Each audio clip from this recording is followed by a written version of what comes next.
शब्द शब्द में ब्रह्म हो, शब्द शब्द में सार, शब्द शब्द ऐसे कहो जिनसे उपजे प्यार। जब जिंदगी का कोई भी चैनल साफ दिखाई नहीं दे तो रिमोट कंट्रोल प्रभु के हाथ में सौंप देना चाहिए। भगवान हमेशा से दयालु है। जो विनम्र हृदय से भगवान से मदद मांगता है, भगवान उसकी मदद जरूर करते हैं। एकताएं कर्म से पैदा होती हैं। जन्म से हर व्यक्ति शून्य होता है। जब इंसान करवट लेता है तो दिशा बदल जाती है, और जब व्यक्ति करवट लेता है तो दशा बदल जाती है। अच्छा कार्य करने वाला कभी सम्मान का भूखा नहीं होता, क्योंकि उसका कार्य खुद उसे सम्मान का पात्र बना देता है। परिवार में एक सदस्य भी भगवान की भक्ति से जुड़ जाए तो उसका सकारात्मक प्रभाव उसके संपूर्ण परिवार पर होता है।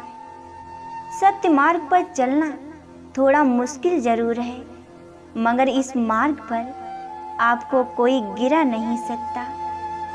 जब परमात्मा को आपसे प्यार होता है तो वो आपके लिए वही करते हैं जो आपके लिए अच्छा होता है, और उन तमाम लोगों को आपसे दूर कर देते हैं जो आपके काबिल नहीं होते। चुप रहने से बड़ा कोई जवाब नहीं, और माफ कर देने से बड़ी कोई सजा नहीं। प्रेम ही वो बंधन है जिसमें सारे जगत को बांधने वाले ईश्वर भी स्वयं बंध जाते हैं। कर्तव्य धर्म है, प्रेम ही ईश्वर है, सेवा ही पूजा है, और सत्य ही भक्ति है।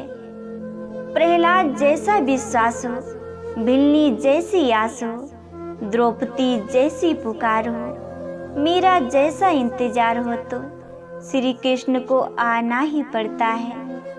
गीता में लिखा है, तुम इन संसार में किसे खोने से डर रहे हो, जबकि इस संसार में तुम्हारा कुछ है ही नहीं।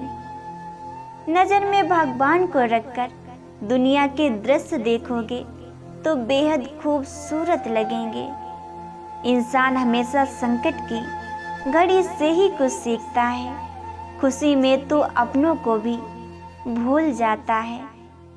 प्रार्थना शब्दों से नहीं, हृदय से होनी चाहिए, क्योंकि ईश्वर उनकी भी सुनते हैं जो बोल नहीं सकते। अगर जिंदगी में रब से कुछ मांगना है तो अपने माँ बाप की लंबी उम्र मांगना, क्योंकि इनसे ज्यादा प्यार आपसे और कोई नहीं कर सकता। गीता में लिखा है, जो तुम्हारा साथ दे तुम उसका साथ दो, जो तुम्हें त्याग दे उसे तुम भी त्याग दो। कृष्ण कहते हैं, माँ कभी साधारण नहीं होती, वह तो परमात्मा के बाद वह शक्ति है जो खुद मौत की गोद में जाकर एक जिंदगी को जन्म देती है। इसलिए माँ का सदैव सम्मान करें। तन से सुंदर व्यक्ति अपने भाग्य के कारण होता है, और मन से सुंदर अपने सही कर्म के कारण। भगवान से कुछ अगर मांगना ही है तो सद्बुद्धि मांगिए, बाकी सब अपने आप मिल जाएगा। कौन कहता है कि इंसान खाली हाथ आता है और खाली हाथ जाता है? ऐसा नहीं है। इंसान भाग्य लेकर आता है और कर्म लेकर जाता है। आपकी नीयत से ईश्वर खुश होते हैं, और दिखावा करने से इंसान। यह आप पर निर्भर करता है कि आप किसे प्रसन्न करना चाहते हैं। बीच की यात्रा वृक्ष तक है, नदी की यात्रा सागर तक है, और मनुष्य की यात्रा परमात्मा तक है। संसार में जो कुछ भी हो रहा है वह सब ईश्वरीय विधान है। हम आप तो केवल एकमात्र प्राणी हैं, इसलिए कभी भी यह भ्रम न पालें कि हम न होते तो क्या होता। किसी का दिल मत दुखाओ, क्योंकि तुम्हारे माफी मांग लेने के बाद भी उसे दुख रहेगा। जैसे दीवार में से कील निकालने पर भी निशान रह ही जाता है। वृक्ष के नीचे पानी डालने से सबसे ऊंचे पत्ते पर भी पानी पहुंच जाता है, उसी प्रकार प्रेम पूर्वक किए गए कर्म परमात्मा तक पहुंच ही जाते हैं। सेवा सभी की करिए, मगर आशा किसी से भी न रखिए, क्योंकि सेवा का सही मूल्य भगवान ही दे सकते हैं, इंसान नहीं। जियो इतना कि जिंदगी कम पड़ जाए, हंसो इतना कि रोना मुश्किल हो जाए। किसी भी चीज़ को पाना तो नसीब की बात है, मगर कोशिश इतनी करो कि ऊपर वाला देने पर मजबूर हो जाए। अगर आपको मन की शांति चाहिए तो दूसरों से ईर्ष्या करना छोड़ दो। जीवन में बड़ों का आशीर्वाद भी उतना ही जरूरी है जितना एक पौधे के लिए पानी। गुरु शक्ति सदैव साधक के साथ रहती है और यह शक्ति इतनी प्रबल होती है कि साधक को एहसास तक नहीं होने देती। वह एक शक्तिशाली सुरक्षा चक्र में है। इसलिए कभी भी गुरु पर से विश्वास नहीं खोना चाहिए। साधक के लिए यह बहुत बड़ी भूल है कि वह अकेला है। श्री कृष्ण कहते हैं, उम्र में चाहे कोई बड़ा हो या छोटा, लेकिन वास्तव में बड़ा तो वही है जिसके दिल में सभी के लिए प्रेम, स्नेह और सम्मान है। जीवन सबसे कठिन परीक्षा है। बहुत से लोग दूसरों की नकल करने का प्रयास करते हैं, क्योंकि उन्हें ज्ञात नहीं होता कि हर किसी का प्रश्न पत्र अलग है। श्री कृष्ण जी कहते हैं, जो इंसान जितना ज़्यादा गुस्सा करता है उतना ज़्यादा प्यार भी वही करता है, और उसका दिल उतना ही ज़्यादा साफ होता है। व्यक्तित्व में थोड़ी सी कठोरता भी आवश्यक है। कभी कभी आपके अत्यधिक सरल स्वभाव और मीठे शब्दों को आपकी निर्बलता अथवा आपका ढोंग समझा जाता है। अहंकार किस बात का करूं मैं, आज तक जो हुआ है सब आपकी तो मर्जी है माधव।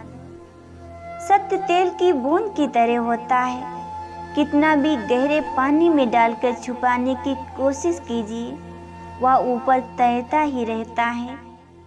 छाता और दिमाग जब खुले हों तभी उचित प्रयोग में आते हैं, वरना फिजूल में बोझ बढ़ाते हैं। हमेशा इन ब्रांडेड चीज़ों का ही इस्तेमाल करें। ओठों के लिए सत्य, आवाज़ के लिए प्रार्थना, आँखों के लिए दया, हाथों के लिए दान, हृदय के लिए प्रेम, चेहरे के लिए हंसी और बड़ा बनने के लिए माफ़ी। कोई भी मनुष्य किस बात को किस प्रकार से समझता है या उसकी मानसिकता तय करती है। कोई दूसरों की थाली में से भी छीन कर खाने में अपनी शान समझता है, तो कोई अपनी थाली में से दूसरों को खिलाकर संतुष्ट होता है।